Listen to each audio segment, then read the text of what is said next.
Welcome to Sanjeevani classes. मैं आपकी educator दृष्टि शाह। आज हम मार्केटिंग का यूनिट 1 की पार्ट 3 कवर करेंगे, जो कि हमारा लास्ट पार्ट होगा। और इसमें हम कुछ पीवाईक्यूज डिस्कस करेंगे जो बोर्ड एग्जाम में पूछे गए हैं, कुछ एमसीक्यूज डिस्कस करेंगे, और ये अब तक की सबसे इम्पोर्टेंट वीडियो होगी, तो इसको लास्ट तक जरूर देखिएगा। आज की वीडियो में हम डिस्कस करेंगे थोड़ा पैकेजिंग और लेबलिंग के बारे में, और देन हम पीवाईक्यूज की टूवर्ड्स बढ़ेंगे। तो पैकेजिंग का मतलब क्या होता है? पैकेजिंग यानी कि एक ऐसी आर्ट है, एक ऐसी साइंस या टेक्नोलॉजी है फॉर प्रिपेयरिंग गुड्स। यानी कि पैकेजिंग यानी कि जो हम गुड्स को रैप करना ही पैकेजिंग नहीं होता। जब आप एक जगह से दूसरी जगह तक गुड्स लेकर जा रहे हो, तो उसकी उस पैकेजिंग में कितनी क्रिएटिविटी आप दिखा रहे हो। ठीक है, क्योंकि अगर आप किसी भी छोटे से बच्चे को कहीं मॉल लेकर जाओगे, तो वो कैसे समझ पाएगा कि उसमें क्या है? वो उस पैकेजिंग को देख के अट्रैक्ट होगा। तो पैकेजिंग यानी कि ऐसी आर्ट जो कि क्रिएटिविटी हो गई, साइंस और टेक्नोलॉजी, ताकि गुड्स जो है वो प्रोटेक्टेड रहे, उनमें कुछ डैमेज ना हो, और जो प्रोडक्ट की क्वालिटी है वो इनहेंस हो।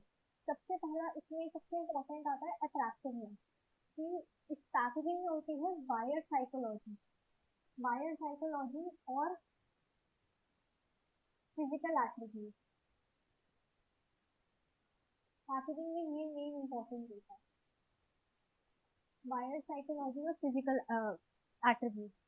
तो पैकेजिंग के जो चीजें दो टाइप्स होते हैं, फिजिकल एट्रीब्यूट जिसमें कि साइंस और टेक्नोलॉजी आती है, कि किस तरीके से आप प्रोडक्ट को पैक कर रहे हो, उसको रैप कर रहे हो जिससे प्रोडक्ट नीट एंड क्लीन लगे। और दूसरी आती है बिहेवियरल एस्पेक्ट, यानी कि बायर साइकोलॉजी, की किस तरीके से जो कंज्यूमर है वो अट्रैक्ट हो रहे हैं। ठीक है। तो पैकेजिंग जो है इतना इम्पोर्टेंट, जब मैंने 4 पीस स्टार्टिंग सबसे पहली क्लास में मैंने आपको 4 पीस पढ़ाए थे मार्केटिंग की। सबसे पहला इसमें प्रोडक्ट, जो कि फोकल पॉइंट होता है या स्टार्टिंग पॉइंट होता है किसी भी मार्केटिंग एक्टिविटी का। फिर प्राइस, यानी प्रोडक्ट के बाद आप प्राइस सेट करते हो। फिर प्लेस, फिर प्रमोशन। है ना, मैंने आपको ये 4 टाइप्स पढ़ाए थे। बट इसके इन चारों के बाद पैकेजिंग इतना इम्पोर्टेंट हो चुका है कि आज के टाइम पे पैकेजिंग जो है वो सिर्फ सी बन चुका है मार्केटिंग मिक्स का। ठीक है, तो आप ये जरूर अपने आंसर में लिखोगे कि packaging is as a fifth C of marketing क्या रोल परफॉर्म करता है। ठीक है, तो पैकेजिंग जो है वो वैल्यू ऐड करता है कंज्यूमर किसी प्रोडक्ट में, प्रोडक्ट की पर्सनालिटी को एनहांस करता है पैकेजिंग। 3 लेवल होते हैं इसमें, याद रखिएगा। पैकेजिंग के लेवल्स और पैकेजिंग के टाइप्स अलग होते हैं, टाइप्स हम आगे पढ़ेंगे। ये 3 लेवल्स बेसिकली क्या होते हैं? सबसे पहला होता है प्राइमरी पैकेज। प्राइमरी पैकेज वो होता है, जैसे कि आप कोई बॉटल ले लो। ठीक है, जब बॉटल का जो पानी है और जो बॉटल एक्चुअली में जो खुद बॉटल है, जो प्लास्टिक है उसमें, वो दोनों, जो प्रोडक्ट और जो पैकेजिंग है, वो डायरेक्टली एक दूसरे के टच में है, कॉन्टैक्ट में है। ठीक है, तो प्राइमरी पैकेज सबसे फर्स्ट होता है जब जो प्रोडक्ट और जो एक्चुअली जो उसकी पैकेजिंग होती है वो टच में होती है, एक दूसरे के डायरेक्ट कॉन्टैक्ट में होती है। ठीक है, जैसे कि कोल्ड ड्रिंक कैन ले लो, जो कोल्ड ड्रिंक है अंदर की, ठीक है, जो कोल्ड ड्रिंक जो आप पीते हो, वो कोल्ड ड्रिंक हो गई और जो कैन हो गई, ठीक है, वो दोनों एक दूसरे के टच में है, तो ये प्राइमरी पैकेज होती है, यानी कि पहली लेयर होती है पैकेजिंग की। ठीक है, सेकेंडरी पैकेजिंग क्या होती है? ये दूसरी 2 लेयर्स चढ़ जाती हैं पैकेजिंग की। जैसे कि फॉर एग्जाम्पल आप कोई शेविंग क्रीम लो। ठीक है, तो शेविंग क्रीम जो आती है, वो शेविंग क्रीम जो एक्चुअली है वो एक ट्यूब में है। ठीक है, जो शेविंग क्रीम जो यूज करते हैं मेल, वो ट्यूब में है। ठीक है, जो क्रीम एक्चुअल क्रीम है वो ट्यूब में है, और जो ट्यूब है वो एक बॉक्स में है। तो ट्यूब और बॉक्स क्या हो गए? ये दो दो लेयर्स चढ़ गई, तो यानी सेकेंडरी पैकेज हो गया, 2 लेयर्स प्रोटेक्शन की चढ़ गई, तो सेकेंडरी पैकेज हो गई। लार्ज बॉटल बॉक्स, कुछ एक्स्ट्रा प्रोटेक्टिव लेयर जब चढ़ जाती है। ट्रांसपोर्टेशन पैकेजिंग क्या होती है? जब आप बहुत ज्यादा बल्क में गुड्स लेकर जा रहे होते हैं, जैसे कि फैक्ट्रीज में जैसे बिस्किट बनते हैं या कोई भी सामान बनता है, तो आप कार्टन में लेके जाते हो, है ना। कार्टन में जब आप उस चीज को लेके जाते हो, तब बहुत ज्यादा एक्स्ट्रा प्रोटेक्शन होती है, ताकि कुछ चीज टूटे फूटे ना। अब अगर आप कोई ग्लास लेते हो दुकान से, ठीक है, कोई ग्लास लेते हो, तो वो इतना उसमें सारी थर्माकोल पैक करके देते हैं, पूरे अच्छी तरीके से उसको कवर करके देते हैं, ताकि ब्रेकेज ना हो, डैमेज ना हो प्रोडक्ट की। तो ट्रांसपोर्टेशन पैकेजिंग यानी जब लार्ज क्वांटिटीज में हम प्रोडक्ट को एक जगह से दूसरी जगह तक लेके जाते हैं, it is use for shipping. ठीक है, तो पैकेजिंग का मतलब क्या हुआ, बेसिक मतलब पैकेजिंग का क्या हुआ कि it has two side, physical attributes और बायर साइकोलॉजी, ठीक है, जो कि अट्रैक्टिवनेस बढ़ाता है। और पैकेजिंग का मेन रोल क्या होता है, प्रोटेक्शन प्रोवाइड करना प्रोडक्ट को। पैकेजिंग आज के टाइम पे 5P बन गया है मार्केटिंग का। इसके 3 लेवल्स होते हैं। प्राइमरी पैकेजिंग जो कि इमीडिएट कॉन्टैक्ट में होता है प्रोडक्ट से, जिसमें फर्स्ट सिर्फ एक लेयर होती है प्रोटेक्शन की। सेकेंडरी पैकेज जिसमें 2 लेयर्स होती है प्रोटेक्शन की, एक्स्ट्रा प्रोटेक्टिव लेयर होता है, ठीक है। और ट्रांसपोर्टेशन पैकेज जब आप बल्क में गुड्स लेके जा रहे हो, ज्यादा क्वांटिटी में गुड्स लेके जा रहे हो, जो कार्टन में गुड्स आते हैं, वो ट्रांसपोर्टेशन पैकेजिंग हो गया, ठीक है। अब ये आता है इम्पोर्टेंस ऑफ पैकेजिंग, यानी पैकेजिंग की आज के टाइम पे क्या इंपॉर्टेंट है। पैकेजिंग जो है वो आज के टाइम में बहुत इंपॉर्टेंट मार्केटिंग टूल हो गया है। जैसे कि आप कुछ भी खरीदते हो, आईफोन भी अगर आप खरीदते हो या कोई ज्वेलरी खरीदते हो, ठीक है, आपको वो ज्वेलरी सिर्फ ऐसे ही डिब्बे में नहीं देंगे, आपको पूरा थैली में देंगे, जो भी उनकी ब्रांड की थैली होती है ना, तो उस पॉलिथीन में देंगे आपको, ठीक है। और उस पॉलिथीन में उस कंपनी का नाम लिखा होगा। तो ये पैकेजिंग की इंपॉर्टेंस क्या होती है, सबसे पहला ये ब्रांड आइडेंटिफिकेशन में हेल्प करता है। फॉर एग्जांपल जैसे पार्ले जी है, ठीक है, पार्ले जी की जो पैकेजिंग है और जो सनफीस्ट की पैकेजिंग है, ये दोनों अलग अलग है, ठीक है। आप इन दोनों से बता सकते हो, दोनों की पैकेजिंग अलग है और बहुत अट्रैक्टिव है। दोनों की पैकेजिंग को देख के बता सकते हो कौन सी किस कंपनी का बिस्किट, ठीक है। दूसरा, सबसे मेन, प्रोडक्ट को प्रोटेक्ट करता है, ठीक है। आप उस पे कवर चढ़ा रहे हो या रैप कर रहे हो, उसको पैक कर रहे हो, तो प्रोडक्ट को प्रोटेक्ट करता है, ठीक है। थर्ड, हैंडलिंग में इजी हो जाता है, यानी कि कंज्यूमर के लिए बहुत कन्वीनियंट हो जाता है वो पैकेजिंग को घर तक लेके जाने के लिए, ठीक है, हैंडलिंग बहुत इजी हो जाती है। चौथा, support promotion and visual aspect, वही, अगर अट्रैक्टिवनेस बढ़ेगी प्रोडक्ट की पैकेजिंग की, ठीक है, अट्रैक्टिवनेस बढ़ेगी तो जो सेल्स होगी वो भी बढ़ेगी, प्लस ब्रांड रेपुटेशन और बढ़ेगी, ठीक है। ये तीनों, ये अगर ये बढ़ेंगे तो सेल्स भी बढ़ेंगे और ब्रांड रेपुटेशन भी बढ़ेगी, ठीक है। Offers customer convenience and satisfaction, अगर कंज्यूमर जो है वो सेटिस्फाई होगा कि वो सबसे पहले क्या देखेगा कि मैंने इतने पैसे दिए हैं और मुझे प्रोडक्ट सेटिस्फाई मिला है या नहीं मिला है, पैकेजिंग कैसी है उस प्रोडक्ट की, ठीक है। आउटर ब्यूटी से ही तो जज करते हैं कुछ लोग जो होते हैं, ठीक है। मतलब कन्वीनियंस और सेटिस्फैक्शन भी एक इम्पोर्टेंट रोल प्ले करता है इन पैकेजिंग में, ठीक है।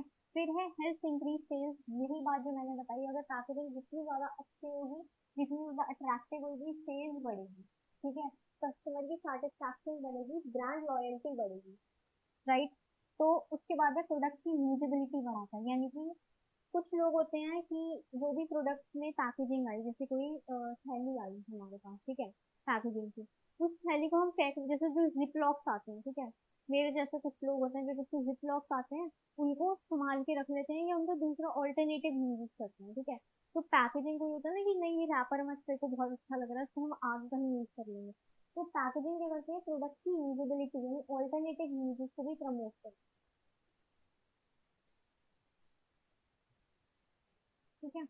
फिर इंश्योर प्रोडक्ट सेफ्टी, वही जो बात बोली, प्रोटेक्ट द प्रोडक्ट, प्रोडक्ट जो है वो डैमेज ना हो, उसमें कोई ब्रेकेज ना हो, तो ये इंश्योर करता है, ठीक है। तो ये इंपॉर्टेंस है कुछ प्रोडक्ट की। आपको कैसे लिखना है आंसर में कि आप जैसे ये शॉर्ट पॉइंट है, तो आपको पहले हेडिंग देनी है ब्रांड आइडेंटिफिकेशन, उसके बाद ब्रांड आइडेंटिफिकेशन को हाईलाइट करके आपको इलाबोरेट करना है कि किस तरीके से पैकेजिंग जो है वो प्रमोट करती है, विद एग्जांपल्स। आपको हर आंसर में अपने एग्जांपल्स लिखने हैं। फिर है फिर आप लिखोगे प्रोटेक्शन ऑफ द प्रोडक्ट, फिर आप इस पॉइंट को अपना इलेबोरेट करोगे बाय गिविंग सूटेबल एग्जांपल, ठीक है। फिर आप कस्टमर सेटिस्फैक्शन करके कुछ पॉइंट लिखोगे, फिर आप इसको इलेबोरेट करोगे विद एग्जांपल। तो इस तरीके से आपको पूरा पैकेजिंग का अपना आंसर फ्रेम करना है मार्क्स में, एग्जाम में, भले ही वो 3 नंबर का है या 4 नंबर का है, आपको उस हिसाब से अपना कंटेंट रेडी करना है, ठीक है। फिर है फंक्शंस ऑफ पैकेजिंग, बहुत इजी होते हैं ये। सबसे पहला फंक्शन क्या होता है पैकेजिंग का, प्रोटेक्शन, जो कि अभी मैंने बताया कि पैकेजिंग जो है वो प्रोटेक्ट करता है प्रोडक्ट को ड्यूरिंग ट्रांसपोर्ट, एक जगह से दूसरी जगह तक लेके जाने में, स्टोरेज करने में और हैंडल करने में, ठीक है। अब प्रोटेक्शन क्यों जरूरी है, मेन क्वेश्चन आता है कि प्रोटेक्शन हमें क्यों चाहिए, क्यों प्रोडक्ट को प्रोटेक्ट करना है हमें। तो सबसे पहला ये फिल्ट्रेज कंट्रोल करता है, मॉइस्चर, यानी अगर आप कोई लिक्विड चीज लेके जा रहे हो तो वो इवेपोरेट ना हो जाए। ठीक है, वो इवेपोरेट ना हो जाए, इसी वजह से आप उस प्रोडक्ट को एक अच्छे कंटेनर में रख के या अच्छी तरीके से पैक करके दोगे। ठीक है, कोई कांच की चीज है तो वो टूटे फूटे ना, इसलिए उस ब्रेकेज को या डैमेज को अवॉइड करने के लिए आप उसको अच्छी तरीके से पैक करेंगे। फिर आता है appeal. Appeal to whom? Appeal to customer. ठीक है, यानी कि कस्टमर की अटेंशन को अट्रैक्ट करना। कुछ स्टोर्स होते हैं जो कि अट्रैक्टिव पैकेजिंग बनाते हैं, जिसके कारण बहुत ज्यादा प्रमोट हो जाता है प्रोडक्ट। जैसे कि फॉर एग्जांपल, जैसे कोरिया में आप देखोगे तो कुछ रामेन आते हैं, जो जानते होगे। तो उसमें क्या होता है, उसमें कुछ फेमस के पॉप आइडल्स की फोटो लगा दी जाती है कि लोग फैन होते हैं कोरिया में तो बहुत के पॉप आइडल्स के। तो वो क्या करते हैं, उन रामेन से या कुछ खाने वाली कन्वीनियंस स्टोर पे जाके कुछ अ, खाने पीने की चीजों पे उनकी फोटो लगा देते हैं, ताकि जो फैन है उनके वो ज्यादा से ज्यादा खरीदे, और वो खरीदते भी हैं एक्चुअली में। ठीक है। तो अपील से कस्टमर जो होते हैं वो बहुत ज्यादा, प्रोडक्ट की इमेज भी इनहांस होती है, क्लीन लगता है प्रोडक्ट और हाइजीनिक लगता है। ठीक है, लोग बहुत अच्छा पसंद करते हैं इस प्रोडक्ट। तो सबसे पहला फंक्शन क्या हो गया, प्रोटेक्ट करता है प्रोडक्ट को। दूसरा, अपील करता है कस्टमर को कि हमें, तुम क्यों हमारा प्रोडक्ट खरीदो। ठीक है। फिर आता है परफॉर्मेंस। पैकेजिंग की क्या परफॉर्मेंस होती है, पैकेजिंग का क्या रोल होता है, परफॉर्म क्या करता है। जैसे कि पैकेज के अलग अलग साइज होते हैं, जो बॉटल्स भी होती है, 500 मिलीलीटर की अलग बॉटल आती है। ठीक है, 1 लीटर की अलग, जैसे कांटा की बॉटल हो गई। फिर 20 लीटर की अलग, 10 लीटर की अलग, 50 लीटर की अलग। तो इस हिसाब से साइज पे डिपेंड करता है, ये थोड़ी छोटी हो गई, थोड़ी बड़ी बड़ी ऐसे हो जाता है। ठीक है। तो जितनी पैकेजिंग, जो पैक साइजेस होते हैं वो डिफरेंट यूजर नीड्स पे डिपेंड करते हैं। ठीक है। और पैकेजिंग जो है वो क्या करना चाहिए, उसका यूनिफॉर्म एक्सपीरियंस होना चाहिए, यानी कंज्यूमर को हर बार सेम एक्सपीरियंस मिलना चाहिए। क्वांटिटी भले ही आप ऊपर नीचे कर दो, भले ही आप 50 मिलीलीटर में कम कम क्वांटिटी दो, 1 लीटर में थोड़ी ज्यादा दे दो, बट जो क्वालिटी है वो सेम होनी चाहिए। ठीक है, कंज्यूमर को ये नहीं लगना चाहिए 20 मिलीलीटर वाले में ज्यादा अच्छी क्वालिटी और इसमें नहीं है। तो क्वालिटी सेम होनी चाहिए, भले ही आप क्वांटिटी के साथ छेड़छाड़ कर दो, क्योंकि डिपेंड करता है कि अलग अलग यूजर नीड पे। ठीक है, यानी कि कंसिस्टेंट और रिजिड क्वालिटी होनी चाहिए। ठीक है, सेम। फिर है कन्वीनियंस, यानी पैकेजिंग जो है वो क्या क्यों कन्वीनियंट होनी चाहिए लोगों के लिए। सबसे पहला, वही हैंडलिंग में अच्छा मतलब यूज होता है। इजी टू स्टॉक, आप अच्छी तरीके से स्टॉक कर सकते हो प्रोडक्ट को, डिस्प्ले कर सकते हो, जो यहाँ पे कंटेनर्स लगे होते हैं। ठीक है, शेल्फ स्पेस जो लगी होती है, आप उसमें अपने प्रोडक्ट को डिस्प्ले कर सकते हो। इजी टू कैरी और डिस्पोज भी, जैसे कोई प्रोडक्ट है आप उसमें कोई प्लास्टिक बैग दे रहे हो, ठीक है, तो अगर आप उसको डिस्पोज करोगे तो वो इन्वायरमेंट फ्रेंडली होगा या नहीं होगा, वो भी आपको सोचना चाहिए कि इन्वायरमेंट फ्रेंडली हो। ठीक है। फिर आता है कॉस्ट इफेक्टिवनेस। ऐसा नहीं है कि आपने प्रोडक्ट जो महंगा है ऑलरेडी, उससे तो हाई चार्जेस ले रहे हो, प्लस में जो पैकेजिंग करके दे रहे हो इससे भी और हाई चार्जेस लो। तो जो वैल्यू है प्रोडक्ट की और जो पैकेजिंग है, वो वैल्यू बैलेंस होनी चाहिए। ठीक है। कॉस्ट इफेक्टिवनेस यानी बजट फ्रेंडली होना चाहिए, आप थैले के थोड़ी पैसे लोगे इतने ज्यादा। ठीक है, तो पैकेजिंग और जो डिलीवरी चार्जेस हो गए, जो भी हो गया, उसकी वो कॉस्ट इफेक्टिवनेस होनी चाहिए, बजट फ्रेंडली होनी चाहिए। तो हमने पैकेजिंग के कितने फंक्शंस पढ़े। सबसे पहले हमने पैकेजिंग के बारे में इंट्रोडक्शन पढ़ा कि क्या होती है पैकेजिंग, किसकी क्या है मार्केटिंग का प्रोडक्ट जो है, पैकेजिंग प्रोडक्ट। फिर लेवल्स पढ़े। ठीक है, primary package, secondary package, transportation package. फिर हमने कुछ इंपॉर्टेंस पढ़ी कि क्या क्यों इम्पोर्टेंट है प्रोडक्ट पैकेजिंग। ठीक है, उसके बाद हमने पढ़ा कि क्या क्या फंक्शंस है पैकेजिंग के, जिसमें कि प्रोटेक्शन आता है, अपील आता है, परफॉर्मेंस आता है, कॉस्ट इफेक्टिवनेस आता है, और कन्वीनियंस आता है। ठीक है, कस्टमर की सेटिस्फैक्शन आता है।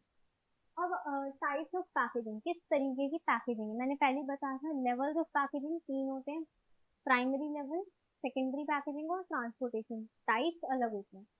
टाइप में सबसे पहला आता है कंज्यूमर पैकेज। ठीक है, ये स्मॉल पैक होता है डायरेक्टली कंजम्पशन के लिए। ठीक है, यानी कि ये डायरेक्टली आपको हर जगह मिल जाएगा, और बहुत छोटे छोटे पैक्स होते हैं इसके, डायरेक्टली आप इसको कंज्यूम कर सकते हो, बहुत इकोनॉमिकल यानी कम पैसों में आता है, बजट फ्रेंडली होता है, and it is very easy to buy. अलग अलग साइज में डिपेंड करता है एज पर फैमिली नीड, जैसे जो टाइड के पैकेट हो गए। ठीक है, अलग अलग साइजेस के आते हैं। ठीक है, और देखो भी मैंने डायग्राम कराए हैं, तो टाइड के पैकेट हो गए, ड्यूरासेल हो गया। ठीक है, ये सारे जो होते हैं ये हमारा कंज्यूमर पैकेज है। ठीक है, आप इसमें एग्जांपल लिख भी सकते हो। ये हमारा कंज्यूमर पैकेज है। ठीक है, जो कि इकोनॉमिक फ्रेंडली होते हैं और they are very easy to buy. फिर आता है बल्क पैकेज। बल्क पैकेज होता है जब ज्यादा क्वांटिटी में आप किसी प्रोडक्ट को लेकर जा रहे हो। ठीक है, तब आपको बल्क पैकेजिंग यूज करना पड़ेगा। ये हैवी कंजम्पशन के लिए होता है। ठीक है, जैसे कि ये आप कार्टन में लेके जा रहे हो। ठीक है, आप फैक्ट्रीज में जो चीजें बनती हैं वो कार्टन में आती है दुकानों तक। ठीक है, रिटेल स्टोर तक। तो ये हो जाती है बल्क पैकेजिंग।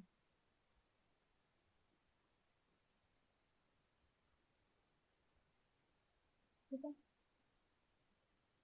फिर होता है इंडस्ट्रियल पैकेजिंग। होती इसमें भी यूजेबल पैकेजिंग है, बट इसमें इंडस्ट्रियल प्रोडक्ट्स के लिए या ड्यूरेबल प्रोडक्ट्स के लिए बल्क पैकेजिंग यूज होती है। ठीक है, bulk packaging use for industrial durable goods. जैसे ये देखो, जो फैक्ट्रीज में ऐसे गुड्स बनते हैं। ठीक है, ये थोड़ी छोटी बिजनेस होता है, बट ऐसे जो फैक्ट्रीज में जो गुड्स बनते हैं ना, वो ऐसे स्टोर होते हैं इंडस्ट्रीज में जो गुड्स बनते हैं। ठीक है, तो इसमें क्या होते हैं, इंडस्ट्रियल प्रोडक्ट्स होते हैं। तो ये लेके जाए जाते हैं मार्केट तक या बिजनेस तक। तो ये हो गया आपका इंडस्ट्रियल पैकेजिंग। ठीक है, इसमें सारे मशीनरी इक्विपमेंट ये सब स्टोर होते हैं। ठीक है, फिर आता है डुअल यूज पैकेजिंग, जो मैंने बताया कि आप कोई भी प्रोडक्ट खरीद रहे हो, उसकी अगर आपको पैकेजिंग अच्छी लगी तो आप उसका ऑल्टरनेटिव यूज ले लोगे। जैसे कि ये है, जैसे हमें कोई स्टारबक्स का कुछ कप मिल गया। ये कप था स्टारबक्स का, अब हमें पसंद आ गया ये कप। इसका हमने क्या किया, इसमें हमने कोई पौधा उगा दिया, तो ये ऑल्टरनेटिव यूज हो गया। तो इसी को कहते हैं डुअल यूज पैकेजिंग, कि आपने उस पैकेजिंग से किसी और काम के लिए वो पैकेजिंग यूज कर ली, ऑल्टरनेटिव यूज ले लिया पैकेजिंग। ठीक है, तो ये पैकेजिंग जो होती है ये रीयूज हो जाती है आफ्टर प्रोडक्ट इज कंज्यूम। जब आपने प्रोडक्ट को कंज्यूम कर लिया है, जो उसकी पैकेजिंग है वो दोबारा यूज हो जाएगी, जैसे glass jars, plastic container, jewellery boxes, bag etcetera. ठीक है, तो ये आते हैं टाइप्स ऑफ पैकेजिंग। यहाँ पे हमारा पैकेजिंग का टॉपिक खत्म होता है। अब आता है हमारा लेबलिंग का। लेबलिंग का मैंने आपको बताया था ना डव के उसमें, कि किस तरीके से डव के उसमें भी और बाकी सारे इसमें भी, कि कोई भी प्रोडक्ट आप खरीदते हो उसके पीछे मैन्युफैक्चरिंग डेट, एक्सपायरी डेट, उसके अंदर के क्या क्या इंग्रेडिएंट्स यूज करे गए हैं, वो प्रोडक्ट है क्या, प्रोडक्ट की डिस्क्रिप्शन, ये सब लिखी होती है लेबलिंग। इस सबको क्या कहते हैं, लेबलिंग। उस प्रोडक्ट को आपने लेबल कर दिया। ठीक है, तो यानी कि putting information on the package of the product, कि आप वो प्रोडक्ट एक्चुअली में है क्या, किस बारे में है, वो सब आपने लेबलिंग में पुट कर दिया। ठीक है, ये बताता है कंज्यूमर को कि what the product is, product है क्या, व्हाट इज कंटेन, इसमें इंग्रेडिएंट क्या है, किस तरीके से यूज किया जाए, क्या क्या साइड इफेक्ट है या नहीं है, वार्निंग जो लिखी होती है वो सब इसमें लेबलिंग में आती है। एक अच्छा लेबल जो होता है वो क्या बताता है, वो दर्शाता है कि किस तरीके से ब्रांड को आइडेंटिफाई किया है। ठीक है, एक असेंशियल इंफॉर्मेशन प्रोवाइड करता है। रोल ऑफ लेबलिंग क्या होता है, लेबलिंग का रोल होता है सबसे पहले ये डिटेल्स देता है, लाइक इंग्रेडिएंट्स, यूजेज, वार्निंग। जैसे कि बहुत से लोग जो होते हैं ना, जैसे प्रोटीन या कुछ ओट्स खरीदते हैं, जो जिम वाले होते हैं ज्यादातर। ठीक है, अगर कोई प्रोटीन खरीद रहे हैं, फॉर एग्जांपल वे प्रोटीन खरीद रहे हो आप। ठीक है, अलग अलग कंपनी के आते हैं। तो आप उससे सबसे पहले क्या पढ़ोगे कि इसमें एक्चुअली में कितने कार्बोहाइड्रेट्स हैं, प्रोटीन कितना है, ये सब आप पढ़ोगे। उसमें इंग्रेडिएंट्स देखोगे क्या क्या यूज किए गए हैं, उसके बाद ही आप उसको परचेज करोगे। ठीक है, तो इसलिए लेबलिंग बहुत इंपॉर्टेंट रोल प्ले करती है। इसमें इंग्रेडिएंट्स लिखे होते हैं, यूजेज, वार्निंग लिखी होती है, और बैच नंबर लिखा होता है, और मैन्युफैक्चरिंग एक्सपायरी डेट ये सब लिखी होती है। ठीक है, दूसरा ये ब्रांड को आइडेंटिफाई करती है कि किस ब्रांड का है। ठीक है, जैसे कि आप अलग अलग परफ्यूम भी आते हैं। ठीक है, तो उस परफ्यूम्स में अलग अलग तरीके के इंग्रेडिएंट्स यूज किए जाते हैं। किसी में रोज रोज परफ्यूम होता है, कोई जास्मिन का होता है। तो अलग अलग ब्रांड के लिए आइडेंटिफाई करता है। एड्स इन ग्रेडिंग, यानी ये प्रोडक्ट को डिफरेंशिएट कर देता है। जैसे आता है ना ये जो फैब्रिक है ये मतलब ए ग्रेड कॉटन है, या प्रीमियम फैब्रिक है, या फिर प्रीमियम टी भी आती है आपकी, लीफ टी आती है, डस्ट टी आती है। तो वो सब ग्रेडिंग में आती है, कि आपने A1 2 3 से रेट कर दिया, ग्रेड कर दिया उस प्रोडक्ट को। ठीक है, फिर आता है प्रमोट करता है ये प्रोडक्ट, ये लेबलिंग का पढ़ रहे हैं हम। ठीक है, सबसे पहले डिस्क्राइब करता है कि क्या प्रोडक्ट है, दूसरा ब्रांड को आइडेंटिफाई करता है कि किस तरीके से ये ब्रांड से डिफरेंशिएट करता है। ठीक है, ग्रेडिंग करता है कि 1 2 3 पे आप कैसे आप प्रोडक्ट को रखना चाहोगे, on the basis of different colours, या फिर on the basis of labelling, और प्रमोट करता है प्रोडक्ट को। दूसरा लीगल रिक्वायरमेंट, जो सिगरेट के उसमें लिखा जाता है कि अपने रिस्क लिए, मतलब बीमारी हो जाएगी पर फिर भी लोग पीते हैं। ठीक है, तो ये जो वार्निंग लिखी होती है, तो ये वार्निंग लिखनी पड़ती है उनको। ठीक है, सिगरेट के उस पे और टबैको के उस पे ये सब लिखा होता है, तो ये लीगल रिक्वायरमेंट भी कंटेन करता है। फिर विलियम जे स्टैंटन, ये आपको बहुत इंपॉर्टेंट है। विलियम जे स्टैंटन ने कुछ लेबल्स को 4 कैटेगरीज में डिवाइड किया है। ठीक है, विलियम जे स्टैंटन एक मार्केटर थे, ये नाम मेंशन करना बहुत इंपॉर्टेंट है। सबसे पहला आता है ब्रांड लेबल। ठीक है, ये परफ्यूम जैसे आते हैं। ठीक है, एग्जाम्पल से समझते हैं। परफ्यूम जैसे आ गए, फॉर एग्जाम्पल वाटर गर्ल के आ गया। ठीक है, डियोर के परफ्यूम आ गए। ठीक है, और किसके आ गए, सेंट लॉरेंट के परफ्यूम्स आते हैं। ठीक है, अलग अलग कंपनीज के परफ्यूम आते हैं। तो ये क्या करते हैं, ब्रांड को आइडेंटिफाई करते हैं। ठीक है, ब्रांड नेम बनती है उससे, ये पॉपुलराइज होता है कि ब्रांड पॉपुलराइज होती है उससे। ठीक है, on the name of the product. Mostly इसमें कॉस्मेटिक्स ज्यादा आते हैं, लिपस्टिक्स हो गई। ठीक है, मेबलिन की भी आती है, मार्स की भी आती है, अलग अलग तरीके की लिपस्टिक्स आती हैं, परफ्यूम्स आते हैं। तो कॉस्मेटिक्स ज्यादा इसमें पॉपुलर हो जाते हैं ब्रांड नेम से। ठीक है, उसके बाद आता है ग्रेड लेवल, जो मैंने अभी बताया कि प्रीमियम टी आती है, ए ग्रेड फैब्रिक। ठीक है, premium fabric, leaf tea, dust tea आती है। ठीक है आपकी, तो ये स्टैंडर्ड पे एम्फोसाइज करता है, जोर देता है, या ग्रेड पे जोर देता है कि आपने प्रोडक्ट के लेवल को पढ़ के आपने इस ग्रेड पे आपने प्रोडक्ट को रख दिया। ठीक है, कि ये फर्स्ट ग्रेड का है, ये सेकंड ग्रेड का है, रेट कर दिया, बेसिकली रेट कर दिया आपने प्रोडक्ट को। ठीक है, फिर उसके बाद आता है डिस्क्रिप्टिव लेवल। नाम से ही पता चल रहा है, जो कि बहुत ज्यादा डिस्क्रिप्शन दे प्रोडक्ट के बारे में। ठीक है, हर चीज बताए प्रोडक्ट के बारे में, और मोस्टली इसके एग्जांपल्स क्या होते हैं, कंज्यूमेबल आइटम्स होते हैं। ठीक है, जैसे कि दूध हो गया, टोन मिल्क हो गया, काउ मिल्क हो गया। ठीक है, ये ज्यादा डिस्क्रिप्शन देते हैं प्रोडक्ट की। ठीक है, क्यों, क्योंकि ये बेसिक नेसेसिटीज आइटम है, ये हर घर में पाए जाते हैं, तो इनको जो कंपनी बनाती है ना, तो उनको लिखना पड़ता है, अपने बहुत ज्यादा डिस्क्रिप्शन देनी पड़ती है अपने प्रोडक्ट के बारे में। फिर आता है इंफॉर्मेटिव लेबल। ये जो लेबल्स होते हैं, ये जितनी मैक्सिमम पॉसिबल इंफॉर्मेशन प्रोवाइड कर सकते हैं उतनी देते हैं। वो तो क्या कहते हैं, इंफॉर्मेशन तो देते ही हैं, साइड इफेक्ट भी इनको देते हैं, और ये मोस्टली किसमें होते हैं, मेडिसिन में। ठीक है, मेडिसिन में आपको लिखा होता है कि ये साइड इफेक्ट्स हैं इसके। ठीक है, या आपको हाउ टू यूज, ये सब लिखा होता है, तो ये इंफॉर्मेटिव लेबल्स होते हैं। ठीक है, ये आपको हर जगह पाए जाते हैं मेडिसिन में, भले ही आप आज चेक कर लेना।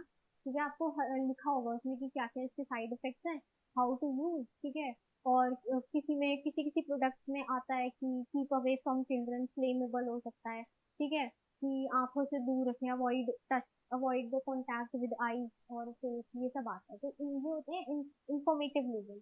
तो हमने लेबलिंग में क्या पढ़ा, लेबलिंग में हमने कुछ इसका इंट्रोडक्शन पढ़ा कि लेबलिंग एक्चुअली में होती क्या है, रोल क्या होता है लेबलिंग का, और उसके बाद टाइप क्या होता है लेबलिंग के। ठीक है, यानी कि किस तरीके से विलियम जे स्टैंटन ने लेबलिंग को डिवाइड किया है ब्रांड लेबल्स में, जिससे ब्रांड पे जोर जाता है कि ब्रांड क्या है उस प्रोडक्ट की, on the basis of label. और ग्रेड लेबल, यानी कि ग्रेड कर दिया जाता है, रेट कर दिया जाता है, 1 2 3, प्रीमियम है या फिर ज्यादा प्रीमियम नहीं है, ए ग्रेड है, बी ग्रेड है, ऐसे। फिर डिस्क्रिप्टिव लेबल, कि आप उस प्रोडक्ट के बारे में जितना हो सके आप उतना डिस्क्रिप्टिव जा रहे हैं। मोस्टली किसमें होता है, ये कंज्यूमेबल आइटम, जैसे वो मिल्क हो गया, ठीक है, रिफाइंड हो गया, इस सब में आता है। इंफॉर्मेटिव जो मेडिसिन में आता है, कि आप उसके साइड इफेक्ट्स भी बता रहे हो, एक्सपायरी भी बता रहे हो, हर चीज बता रहे हो। ठीक है, या फिर आप उसमें वार्निंग दे रहे हो कि keep away from children, flammable हो सकता है ये। अब हम पढ़ेंगे, ये है आपके पीवाईक्यू। ठीक है, आप इनका आंसर कमेंट सेक्शन में भी दे दीजिएगा, बाकी हम अभी डिस्कस करेंगे। ठीक है, तो ये बोर्ड एग्जाम में पिछले साल 2025 के ये पूछे गए हैं। ये कुछ एमसीक्यूज हैं, मैंने प्रोडक्ट चैप्टर से रिलेटेड ही एमसीक्यूज निकाले हैं। ठीक है, तो सबसे पहला क्वेश्चन है, marketer highlight some of the special features, qualities their brand is endowed with. Their difference could be tangible or psychological. तो ये sentence, these sentences are related to, आप जब भी एमसीक्यू आए ना, आपको क्या मेथड यूज करना है, आपको एलिमिनेटेड मेथड यूज करना है। ठीक है, जो आपको आंसर नहीं लग रहा उसको हटा दो।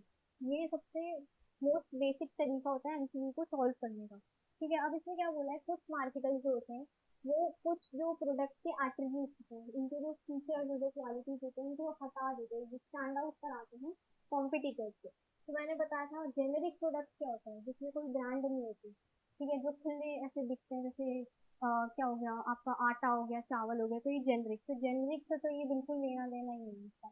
ऑगमेंटेड क्या होता है, जो कुछ मार्केट रिसर्च करके जो प्रोडक्ट को बनाते हैं, ठीक है, प्रोडक्ट को इम्प्रूव करते हैं, तो ये भी नहीं है कि उसमें स्पेशल एट्रीब्यूट ब्रांड को एम्फसाइज किया जा रहा है, तो ये भी नहीं है, ऑगमेंटेड भी नहीं है। पोटेंशियल क्या होता है, जो बने ही नहीं अभी तक, जो फ्यूचर में बनेंगे, तो ये तो हो ही नहीं सकता, तो बच्चा क्या है, डिफरेंशिएटेड प्रोडक्ट। ठीक है, डिफरेंशिएटेड प्रोडक्ट वही होते हैं जो ऐसे प्रोडक्ट जो अपने फीचर्स, अपनी क्वालिटीज डिफरेंशिएट कर देते हैं, अपना हट के दिखाते हैं दूसरे कॉम्पिटिटर्स। ठीक है, इस तरीके से आपको एमसीक्यू सॉल्व करना है, कि आपको देखना है कौन सा ऑप्शन हो ही नहीं सकता, उससे पहले एलिमिनेट कर दो। फिर है, नेक्स्ट क्वेश्चन है, what is what is what is it called when a product is modified to make it more attractive to its target market. Keyword को अंडरलाइन कर लो, मॉडिफाइड। ठीक है, मॉडिफाइड कीवर्ड को आपने अंडरलाइन करना है। प्रोडक्ट डाइवर्स, यानी कि क्वेश्चन क्या पूछ रहा है, क्वेश्चन का मतलब समझो कि उस वो कौन सा प्रोडक्ट होता है जिसमें प्रोडक्ट को मॉडिफाई किया जाता है, सुधारा जाता है, ताकि वो ज्यादा अट्रैक्टिव लगे। अब ऑप्शन पढ़ो, प्रोडक्ट डाइवर्सिफिकेशन क्या होती है। प्रोडक्ट डाइवर्सिफिकेशन यानी आप अपने प्रोडक्ट लाइन में और ज्यादा गुड्स को ला रहे हो, अपना दायरा बढ़ा रहे हो, तो ये तो बिल्कुल नहीं हो सकता। ठीक है, प्रोडक्ट डिफरेंशिएशन यानी कि आप अपने प्रोडक्ट को हटके दिखा रहे हो दूसरे से, तो इसमें हमने मॉडिफाई तो कुछ किया ही नहीं, हम तो अपनी फीचर्स को एम्फेसाइज कर रहे हैं, अपनी फीचर्स को ज्यादा बढ़ा चढ़ा के बता रहे हैं, तो ये भी नहीं हुआ।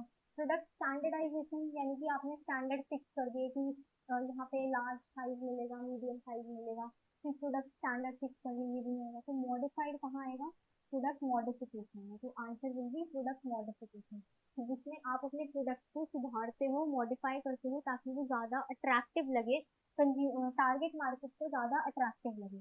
ठीक है, आप इसका स्क्रीनशॉट अगर लेना हो तो ले लेना।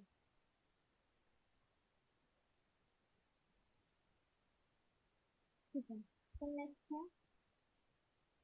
Manufacturer manufacturing refrigerator, oven, electric iron and air conditioner. ये सबसे ऐसा क्वेश्चन था जिसमें मोस्टली बच्चे कंफ्यूज हुए थे। प्रोडक्ट, अब इसके ऑप्शन पढ़ो। पहले तो प्रोडक्ट मिक्स होता क्या है, प्रोडक्ट मिक्स यानी कि एक कंपनी क्या क्या प्रोडक्ट ऑफर कर रही है, भले ही वो कोई भी प्रोडक्ट लाइन के ऑफर कर सकती है, भले ही वो दूध ऑफर करे या रिफाइंड ऑफर करे या इलेक्ट्रिक आइटम ऑफर करे। ठीक है, तो वो होता है प्रोडक्ट मिक्स, की टोटल कितने क्या क्या प्रोडक्ट ऑफर कर रही है। ब्रेड क्या होता है, कि एक कंपनी जो है, एक सिंगल मैन्युफैक्चरर क्या क्या प्रोडक्ट ऑफर कर रहा है, यानी कि एक जैसे फॉर एग्जांपल एलजी है, तो वो वो क्या कहते हैं, ओवन भी बेच रहा है, वो टीवी भी बेच रहा है, वो फ्रिज भी बेच रहा है, तो एक सिंगल मैन्युफैक्चरर क्या प्रोडक्ट ऑफर कर रहा है। डेप्थ क्या होती है, कि एक प्रोडक्ट के अंदर कितने मॉडल है, अगर वो एलजी जो है वो टीवी बेच रहा है, तो उसके अंदर मॉडल वन, मॉडल टू, क्या क्या डेप्थ है, कंसिस्टेंसी की किस तरीके से वो प्रोडक्ट रिलेटेड है, यानी कि अगर टीवी, फ्रिज, इलेक्ट्रिकल आइटम, ये सब मतलब ओवन, ये सब बेच रहे हैं, तो ये सारे ही क्या है, इलेक्ट्रिकल आइटम, तो how closely products are related to each other. तो इस क्वेश्चन में क्या पूछा है, कि एक मैन्युफैक्चरर जो है वो रेफ्रिजरेटर भी ऑफर कर रहा है, वो ओवन भी ऑफर कर रहा है, इलेक्ट्रिकल आइटम, आयरन आयरन भी ऑफर कर रहा है, और एयर कंडीशन। अब आप ये बताओ कि जो ये सारे जो प्रोडक्ट्स हैं, ये इलेक्ट्रिकल आयरन, एसी रूम, ये सब क्या है, ये सब क्या है, ये इलेक्ट्रिकल आइटम है। ठीक है, तो ये दिखा रहे हैं कि किस तरीके से ये क्लोजली रिलेटेड है, तो इसका आंसर क्या आएगा, कंसिस्टेंसी। ठीक है, एक तो ये क्या बता रहे हैं, जितने भी ये है, तो ये क्या है, इलेक्ट्रिकल अप्लायंसेज है, तो कंसिस्टेंसी शो हो रही है कि कैसे ये सब एक प्रोडक्ट एक दूसरे से रिलेटेड है। ठीक है, तो इसका आंसर क्या आएगा, कंसिस्टेंसी। बहुत बच्चों ने ब्रेक मारा है, पता है, क्योंकि एलजी जो है वो अलग अलग, अब आप इसमें ये थोड़ी बोला कि एक कंपनी ये ऑफर कर रही है, इसमें तो कोई भी रैंडम लिखा है ना, कि मैन्युफैक्चरर ऑफर कर रहा है। अगर इसमें लिखा होता कि ये स्पेसिफिक एबीसी कंपनी है, तो ये प्रोडक्ट ऑफर कर रही है, तब आप इसमें ब्रैकेट डालते हो। ठीक है, कि हाँ एक सिंगल मैन्युफैक्चरर ऑफर कर रहा है। नेक्स्ट है question, what out of these increases the right to brand और a company in by insuring legal evidence and its ownership. ये डायरेक्ट बुक में तो लाइन दी गई है, ठीक है, जो मैंने अपनी पीपीटी में भी डाली थी, आप ऊपर जाके पढ़ना इसको, ट्रेडमार्क जो मैंने बोला था कि directly as it is line आएगी, एक ये लाइन आएगी, और एक और क्वेश्चन था कि इसका आंसर आप बताना। ये होमवर्क है थोड़ा।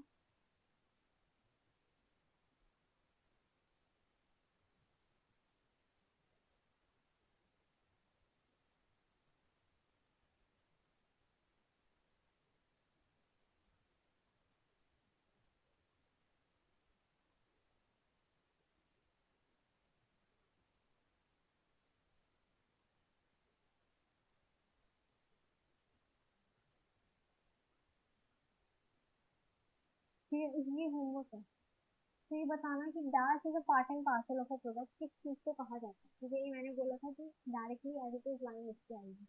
ठीक है। फिर नेक्स्ट है, the needs of the consumer are identified through market research, surveys, and the insights thus obtained are used to add benefits to the product, which are not expected by the customer। तो कौन सी level of approach बात करी जा रही है, यानी कि जब कंज्यूमर की नीड्स को हम आइडेंटिफाई करते हैं मार्केट रिसर्च करके, सर्वेज करके, ठीक है, तब हम देखते हैं कि कंज्यूमर ये चाहता है, उसके बाद हम प्रोडक्ट को दोबारा से मॉडिफाई करते हैं। तो वो कौन सा प्रोडक्ट है?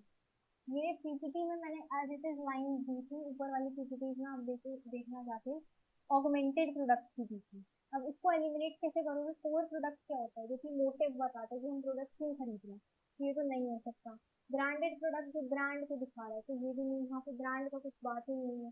जेनेरिक प्रोडक्ट जिसमें कोई ब्रांड नहीं है, ठीक है, इसकी भी कोई बात नहीं है। बचा क्या? Augmented product. ठीक है, इस तरीके से एलिमिनेशन मेथड यूज करना है। फिर अब विच out of these is characteristic of service, कौन सी है सर्विस की कैरेक्टरिस्टिक? रिलायबिलिटी। तो आप इसमें बोथ वाले ऑप्शन जोड़ेंगे। सबसे पहले देखो, नॉन क्रेडिबिलिटी तो नहीं होगा, ठीक है। ऐसा नहीं होता कि आप किसी सर्विस पे रिलाई क्रेडिबल ही नहीं हो सकते, कि आप किसी जगह जा रहे हो, पर्टिकुलर जगह, ठीक है, और आप वहां से अकाउंटेबिलिटी ही नहीं ले रहे कि हमें भरोसा है आप पे, तो आप वहां से सर्विस ही क्यों ले रहे? तो नॉन क्रेडिबिलिटी तो बिल्कुल नहीं होगा। एक्सेस। हाँ, एक्सेस जो है सर्विस, आप किसी चीज की सर्विस ले रहे हो, तो आप उस पूरा जो प्लेटफॉर्म है जहाँ से आप सर्विस ले रहे हो, आप पूरा उसका एक्सेस नहीं ले सकते, ठीक है। आपको जितनी सर्विस मिल रही है आप सिर्फ वहीं तक ले सकते हो। तो ये भी नहीं होगा, इसका आंसर होगा रिलायबिलिटी और इंटेंजिबिलिटी। ठीक है, ये दो बोथ ए एंड डी वाले, बोथ 1 और 4 वाले ऑप्शन थे, ठीक है। तो मैंने बताया था जो सर्विस है वो आई थ्री होती है, इंटेंजिबल, इनसेपरेबल और इनकंसिस्टेंट। तो इंटेंजिबिलिटी आ जाएगा, और रिलायबिलिटी, आप सर्विस ले रहे हो तो आपको रिलायबल रहना पड़ेगा, क्योंकि सर्विसेज होती है इसलिए कि आप सामने वाले पे रिलाई कर सके, डिपेंड रह सके, ठीक है।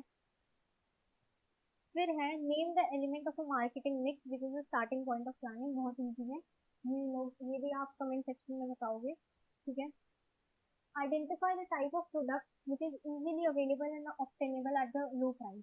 ऐसा प्रोडक्ट जो कि इजीली अवेलेबल है हर जगह, ठीक है, और चीप प्राइस पे उसको बताया, मतलब मिल जाता है, वो हर जगह मिल जाता है। ऐसा कौन सा प्रोडक्ट है? शॉपिंग प्रोडक्ट चीप प्राइस पे तो नहीं मिलते, मॉडरेट प्राइस में मिलते हैं। स्पेशलिटी प्रोडक्ट तो ये नहीं होएगा, स्पेशलिटी प्रोडक्ट बहुत लग्जूरियस प्रोडक्ट होते हैं, ठीक है, ये भी चीप प्राइस में नहीं मिलते, हर जगह नहीं मिलते। अनसॉर्ट प्रोडक्ट, ये ऐसे होते हैं जो हमें पता है एग्जिस्टेंस एग्जिस्ट करते हैं, बट हम लेना नहीं चाहते। तो बचा का कन्वीनियंस प्रोडक्ट, ठीक है, जो कि हर जगह वाइडली अवेलेबल होते हैं,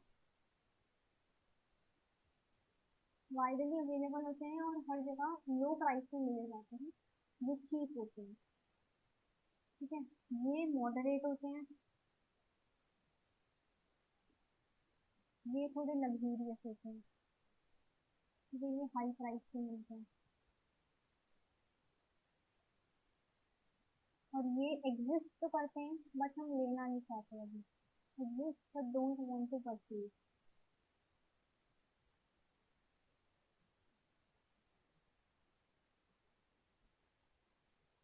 ठीक है। तो ये, आप ये भी होमवर्क है आपका, ठीक है, और ये भी होमवर्क है जो मैंने पार्ट एंड पार्सल वाला दिया, ठीक है, ये दोनों, ये भी होमवर्क है, और जो नेक्स्ट वाला है वो भी होमवर्क है, ठीक है, कमेंट सेक्शन में ये बताना। अब हम बात करेंगे कुछ पीवाई क्यूज की। एक आंसर में लेकर आई हूँ, ठीक है, कि आपको किस तरीके से अपने आंसर को फ्रेम करना है, ठीक है। ये 3 मार्क्स का क्वेश्चन है, ये भी पिछले साल ही 2025 के सैम्पल पेपर में पूछा गया था। इसमें क्या बोला है, enlist any three features of industrial product, ठीक है। इंडस्ट्रियल प्रोडक्ट के आपको कुछ 3 फीचर्स बताने हैं, तो आप सिर्फ 3 फीचर्स बता के अपना काम खत्म नहीं कर सकते। 3 मार्क्स का है तो उस हिसाब से आपको लिखना पड़ेगा। सबसे पहला आप लिखोगे इसका इंट्रोडक्शन पार्ट लिखोगे, इसको थोड़ा सा और इलाबोरेट करोगे, बट हाँ 3 नंबर के हिसाब से इतना ठीक होगा कि आप पहले इंट्रोडक्शन लिखोगे, ठीक है, कि इंडस्ट्रियल प्रोडक्ट के बारे में पूछा तो आप इंडस्ट्रियल प्रोडक्ट से शुरुआत करो कि वो होते क्या हैं। आपसे पूछा नहीं गया है कि वो क्या होता है, पर आप लिखोगे, ठीक है, क्योंकि 3 मार्क्स का है तो उसके। फिर आप लिखोगे इंडस्ट्रियल प्रोडक्ट्स क्या होते हैं, ऐसे गुड्स जो कि बिजनेसेस जो खरीदते हैं, बिजनेस फॉर्म खरीदते हैं अपने प्रोडक्शन के लिए, ठीक है, अपने प्रोसेसिंग के लिए और रीसेल के लिए। These products are not meant for direct consumption, ठीक है, ये हम डायरेक्ट कंज्यूमर्स नहीं खरीदते हैं, ये फाइनल कंज्यूमर्स द्वारा ना खरीदे जाते, ये बिजनेसेस खरीदते हैं, ठीक है। आपने थोड़ा सा इंट्रोडक्शन लिख दिया कि क्या इंडस्ट्रियल प्रोडक्ट्स होते हैं। उसके बाद आप आओगे फीचर्स पे, धीरे धीरे अपने आंसर पर आना है, ठीक है। फीचर्स लिखोगे, फीचर्स भी आपको किस तरीके से लिखना है, पहले आपने हेडिंग बना दी कि डिराइव, पहला फीचर होता है डिराइव डिमांड, ठीक है, कि इंडस्ट्रियल प्रोडक्ट की जो डिमांड होती है वो डिराइव होती है from consumer product.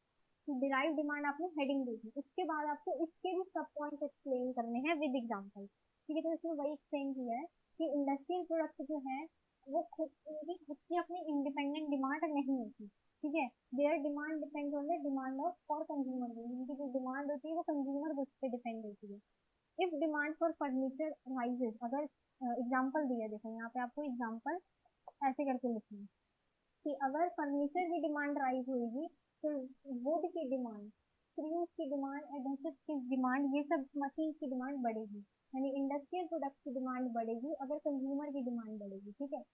Since industries manufacture goods for consumers, whenever consumer demand changes, industrial demand also changes। कि जब जब कंज्यूमर की डिमांड चेंज होगी, इंडस्ट्रियल डिमांड भी चेंज होगी उसी हिसाब से।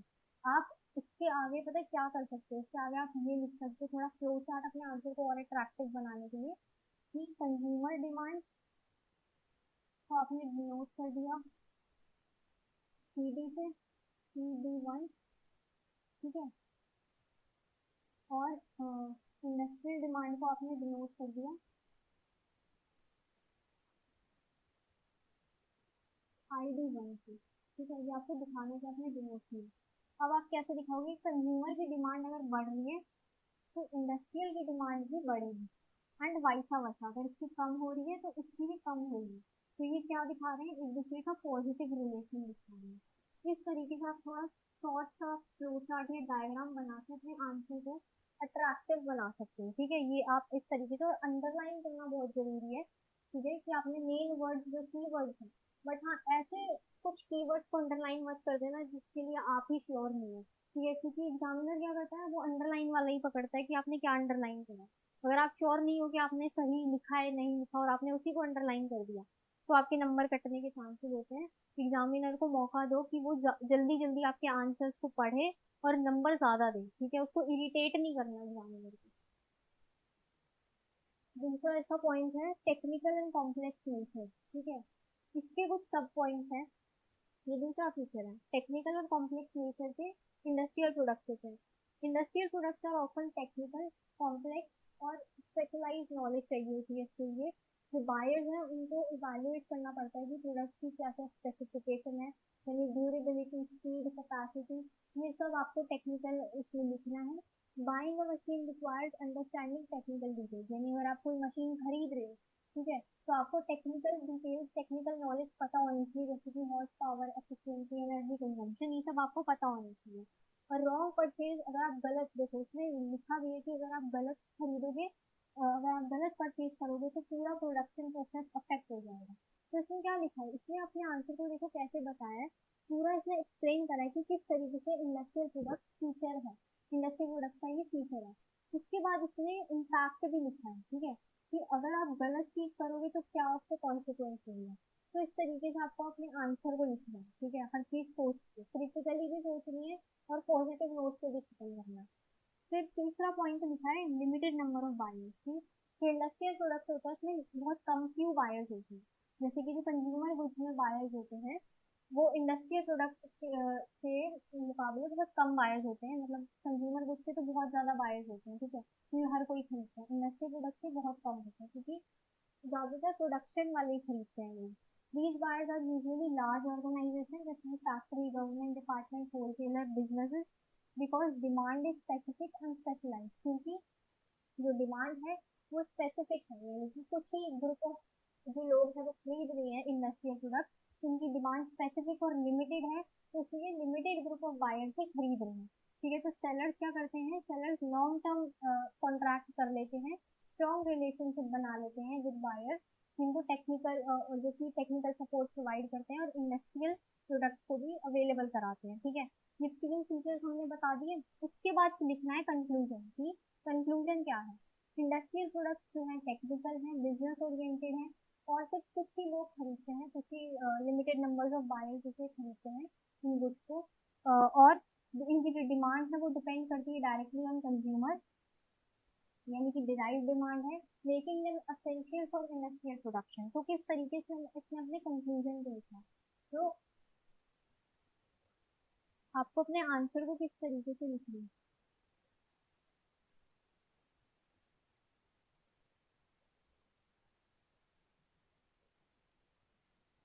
आंसर राइटिंग कैसी होनी चाहिए, ठीक है, कोई भी अगर कोई भी आ गया तो फीचर्स लिखो, भले ही वो 2 नंबर का हो, 2 नंबर के हिसाब से थोड़ा अपना कंटेंट शॉर्ट कर देना, 3 मार्क्स का हो या 4 मार्क्स का हो या 6 मार्क्स का हो, ठीक है, इवन 8 मार्क्स का हो, आपको पैटर्न सेम रहना चाहिए। सबसे पहला इंट्रोडक्शन आना चाहिए,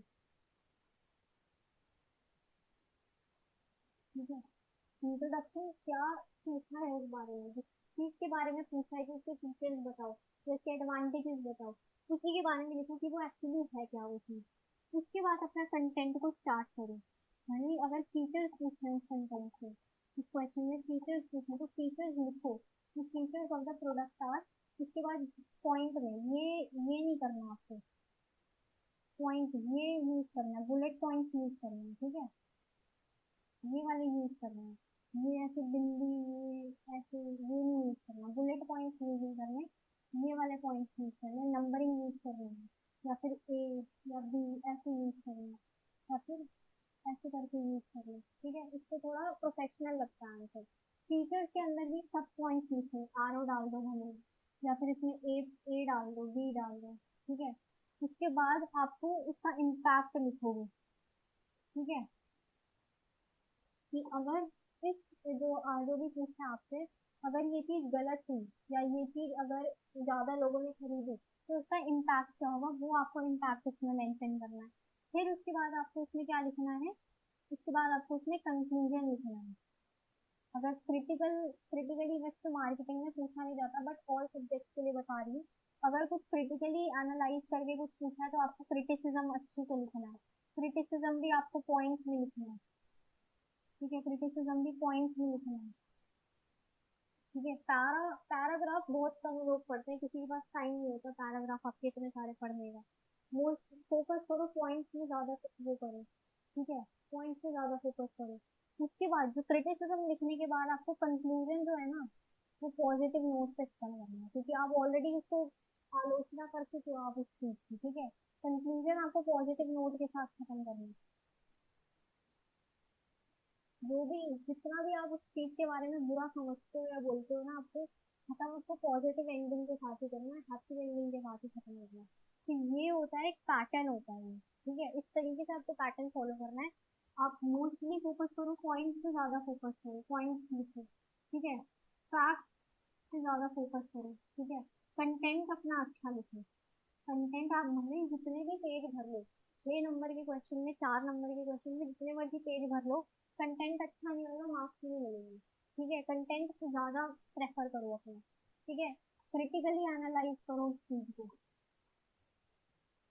ठीक है, क्रिटिकली एनालाइज करो एंड अवॉइड बीइंग कंट्रोवर्शियल,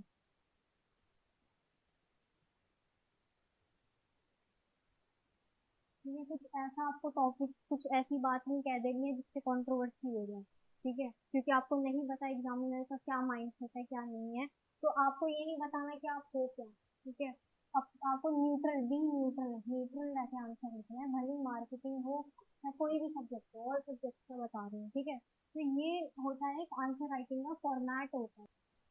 तो विद दिस हमने आज का जो भी पार्ट थ्री था वो कवर किया, आज के इम्पोर्टेंट क्वेश्चंस कवर किए। ठीक है, किस तरीके से क्वेश्चन लिखना है, आपको आंसर लिखना है, पैकेजिंग पढ़ी, लेबलिंग पढ़ा, और इस सबसे हमने ये पूरी पीपीटी आपको मिल जाएगी, स्कैनर आएगा। इस सबसे हमने प्रोडक्ट के बारे में बहुत सारी चीज़ें सीखी कि किस तरीके से आपको अपने प्रोडक्ट को मार्केट में लॉन्च करना है, कैसे करना है। आंसर और मैंने सारे ऑल सब्जेक्ट के लिए बताइए कि किस तरीके से लिखना है, आपको क्या क्या पॉइंट्स दिमाग में रखने हैं। ठीक है, नेक्स्ट वीडियो में हम सेकेंड चैप्टर स्टार्ट करेंगे विच इज प्राइस। तो तब तक के लिए बाय बाय, टेक केयर। और यहाँ पे एक स्कैनर आएगा, आप इसको स्कैन करके इस पीडीएफ का डायरेक्टली आप एक्सेस ले सकते हो। तो थैंक यू।